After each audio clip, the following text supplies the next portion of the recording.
Have you ever had the feeling that sharing too much with your family has resulted in more confusion than understanding?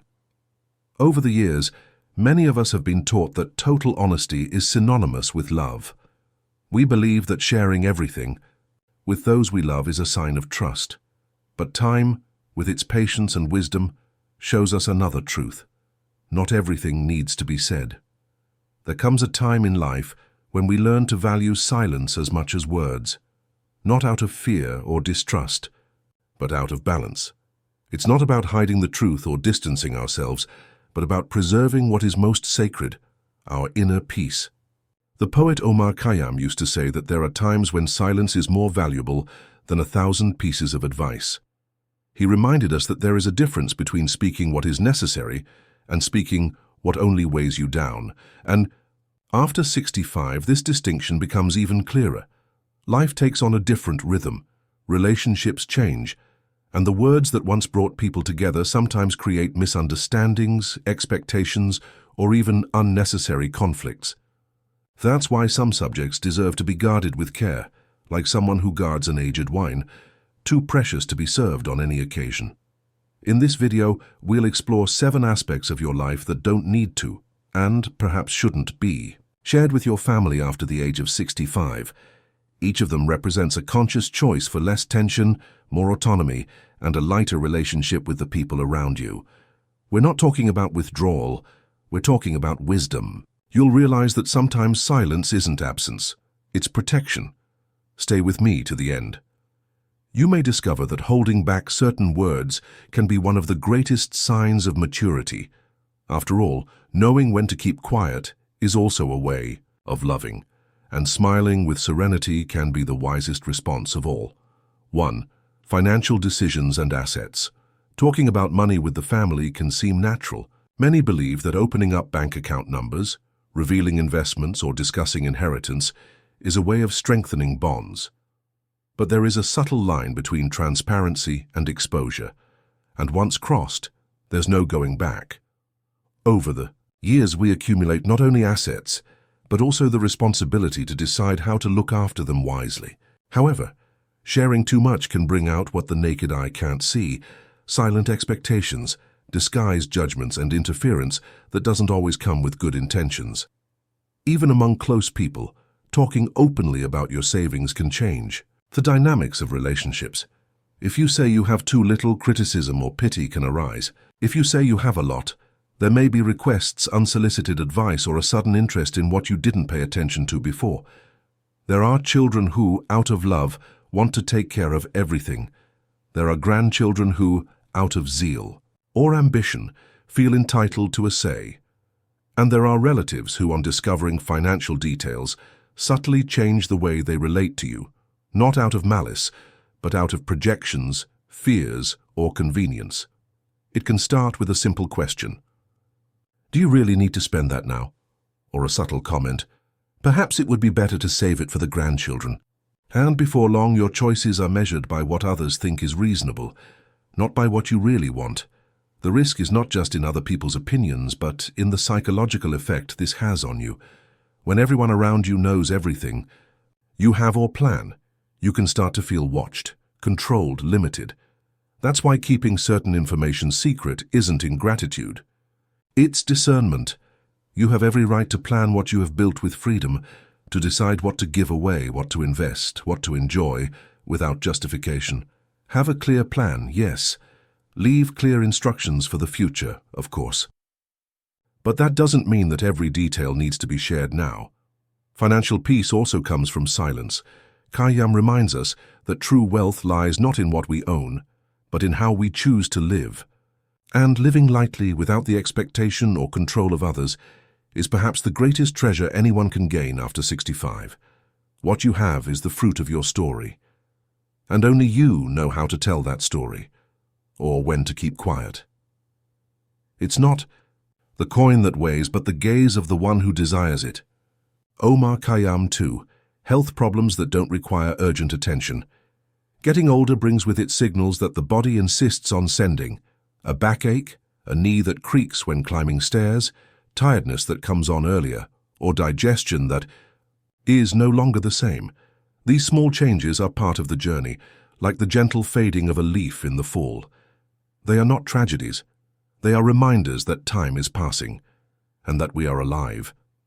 However, the impulse to share every symptom with children, grandchildren, or those close to you can become a habit that, over time, wears down relationships and, paradoxically, takes away the autonomy you cherish so much. Many family members act with care and concern. They want to help, suggest solutions, make appointments, buy supplements, but little by little, you may begin to feel that you are being treated like someone who can no longer take care of themselves. And the line between care and control is much thinner than it seems. It can start with simple advice: you need to walk more, or observations like, you're not eating properly. And then there are the constant questions: are you taking your medication properly? Until, without realizing it, you are no longer seen as someone who can do it. You become someone who is monitored. Sharing a serious problem is necessary, but exposing every passing pain, every minor nuisance can change your image in the eyes of your family. Even unintentionally, they may see you as fragile, limited, or in decline, and not as the strong, experienced and resilient person you are. What's more, there's an emotional weight on the listener. Your children and grandchildren may carry guilt about not being there anymore, or anxiety about not being able to do more. Excessive medical information, even if well-intentioned, can end up creating a constant climate of alertness. And that gets tiring. You have the right to choose who you share it with, when and how. There are pains that the body overcomes with rest. There are discomforts that pass with time. And there are feelings that, if accepted in silence, dissolve without a trace. Silence, in this case, is not omission. It's self-care. It's knowing that health lies not only in what we feel, but also in how we choose to live with what we feel. As Khayyam said, even flowers know when to fall, and they do so elegantly. You don't need to turn every detail of your body into a conversation. Share the essentials. Keep the rest to yourself, like someone who keeps a secret from you. Not everything that is felt needs to be said. Some things just need to be understood and let go of. Even flowers fall in silence, and that doesn't make them any less beautiful. Omar Khayyam 3. Your real thoughts on family conflicts. When others fight, the wise gather their words and offer only peace. Omar Khayyam. Families are like extensive gardens. There are times when they flourish, but there are also seasons when the roots twist, the branches clash, and the leaves fall. Arguments between children, disagreements between siblings, resentment between generations. These are natural occurrences, especially when there are long histories and deep feelings involved. When we observe these situations, we feel an almost automatic urge to intervene, to say who is right, to point out someone's mistake, to do justice with our words. After all, we believe that our experience can help. And maybe it can, but it won't always be received in the way we imagine. The problem is that by getting directly involved in a conflict that isn't yours, you run the risk of being interpreted as partial, biased, or even manipulative. A misplaced word, even with good intentions, can fuel a hurt that will last for years. And when emotions settle down, you may be the one who suffers most from the estrangement. You may have already experienced this. You tried to calm a fight between your children and ended up being blamed by one side. Or you gave your honest opinion on a grandchild's behavior and then were accused of being critical or judgmental. Instead of solving the problem, you were placed as part of it. That's why keeping certain thoughts to yourself is a choice of wisdom, not indifference. It's not always necessary to declare what you think in order to show affection. In many cases, the greatest gesture of love is to offer a neutral space, a place where everyone can breathe without fear of being analyzed or compared. Phrases like, "I trust you'll know what to do," or "I hope you'll find a solution together," carry more power than judgments. They don't take sides, they don't inflame egos, and they maintain your position as a point of balance. You become a serene presence that inspires calm rather than tension. Khayyam reminds us that not every fight needs spectators. Family conflicts often take their own course and are resolved when those involved are ready. Your peace doesn't need to be jeopardized by disputes that aren't yours. More importantly, you don't need to be anyone's referee. Preserving your peace of mind is also a way of preserving your emotional health. Let everyone make their own way.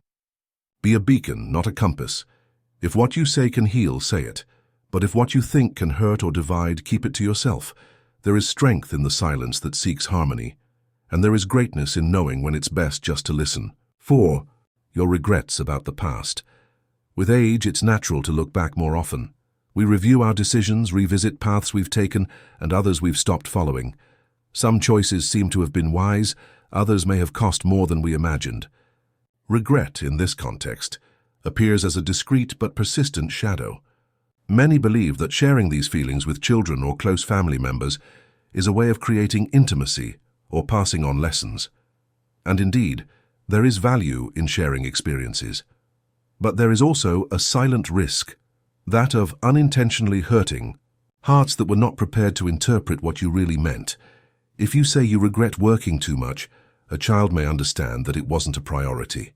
If you comment that you wish you'd taken a different path in life, someone may hear it as a regret for the family you've built. Even without meaning to, ambiguous messages can leave deep scars, especially when they come from someone who has always been a reference point. The desire to get things off your chest is understandable, but not everything we feel needs to be put into words. There are thoughts that belong only to our inner selves, thoughts that are best received in silence, like a letter we've written and never sent.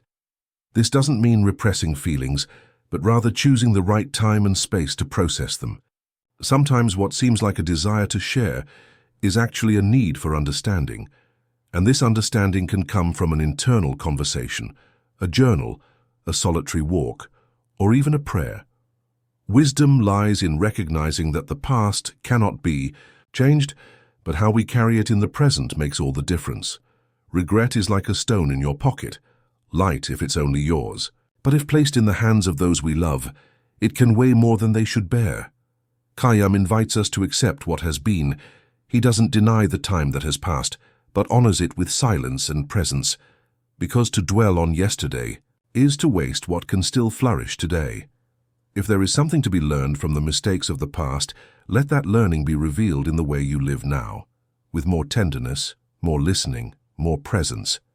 And if you still feel the need to talk about it, choose someone who can listen without guilt, without judgment, and without feeling responsible for what you didn't live through. Regrets do exist, but they don't have to become chains. Over time they can become roots. And roots, when well cared for, still support flowers. Don't regret yesterday. It can't be changed. Live the now lightly, because the future is not guaranteed. Omar Khayyam 5. A complete picture of your financial situation. Throughout our lives we accumulate stories, memories, and in many cases, a certain financial stability. This accumulation is the result of choices made with effort, silent renunciations and hard work. That's why it's natural to want to share with your children and family the extent of what you've achieved, or even the difficulties you're facing. However, there is a fine line between informing and exposing yourself. When you reveal all the details of your financial situation, you may be opening the door to something that wasn't in your plans, a change in the way others see you.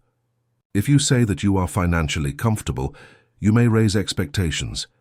There may be veiled suggestions about helping your grandchildren more, anticipating inheritances, or supporting other people's decisions. If, on the other hand, you say you are going through a difficult time, there will be no shortage of people offering advice, often unsolicited, on how to reorganize your life.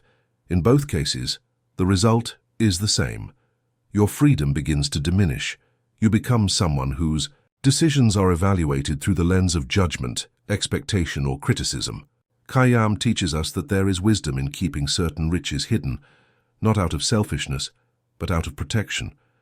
What you have or don't have belongs to your private universe, and this universe must be managed calmly, consciously, and discreetly. Talking too much about assets, debts, investments, or reserves can attract more stress than understanding. Some relatives, however close they may see you as someone who needs to be directed, controlled, or taken advantage of. So be selective. You don't have to hide everything, but you don't have to reveal more than is essential. Having a succession plan, a well-drafted will, or a trusted professional is prudent. But opening up your financial reality to everyone around you can expose you to situations that take your peace away. Financial privacy is a right. More than that, it's a gesture of self-care. It allows you to make decisions calmly, without the weight of external scrutiny. It preserves equality in relationships, avoids comparisons, and prevents ties from fraying for reasons that deep down have little to do with affection. You've worked hard to get here. Don't hand over the keys to your freedom in exchange for a false sense of transparency. There is strength in silence, and there is balance in sharing only with those who know how to listen without calculating.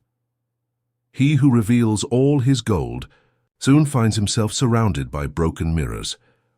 Omar Khayyam 6 details about your loneliness or feelings of emptiness. There are times when the silence of the house weighs more than the fatigue of the body. The phone that doesn't ring, the table set with plenty to spare, the evening that arrives unhurriedly and without company. It's common for life to become quieter over time. Children grow wings, commitments diminish, the voices that once filled the corridors become memories. At this stage, it's natural to feel nostalgia, a certain melancholy, a slight emptiness. But there is a delicate line between recognizing these feelings and turning them into constant discourse. Repeatedly talking about loneliness with children, grandchildren, or those close to them can unintentionally create an emotional burden. Many family members feel guilty when they hear this often. They think they are not doing enough, that they are failing to offer company or presence. This guilt, when sown over and over again, can have the opposite effect to that desired estrangement. Not because they don't love, but because they don't know how to cope. And when they feel obliged, they choose to silence or distance themselves. Sharing feelings is important, yes, but you have to be aware of the tone, frequency, and impact of what you say. There are ways of expressing longing that bring people closer together, and there are ways that, even unintentionally, put others up against an invisible wall, where everything they say seems insufficient. The poet Khayyam invites us to look at solitude not as a punishment, but as a sacred space. Absence, when welcomed with serenity, can become fertile. It is there that you rediscover yourself. It is in silence that ideas, good memories, and rediscoveries emerge.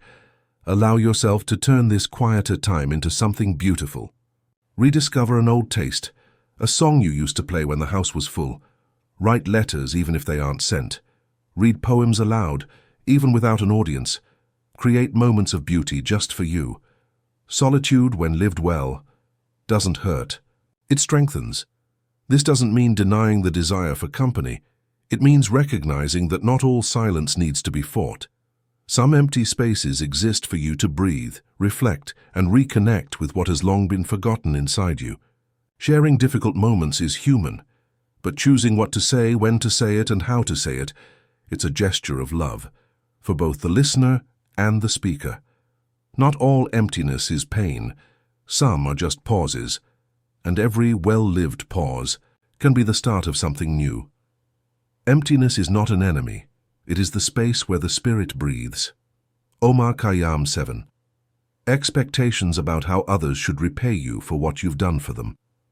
Throughout your life, you've given a lot of yourself.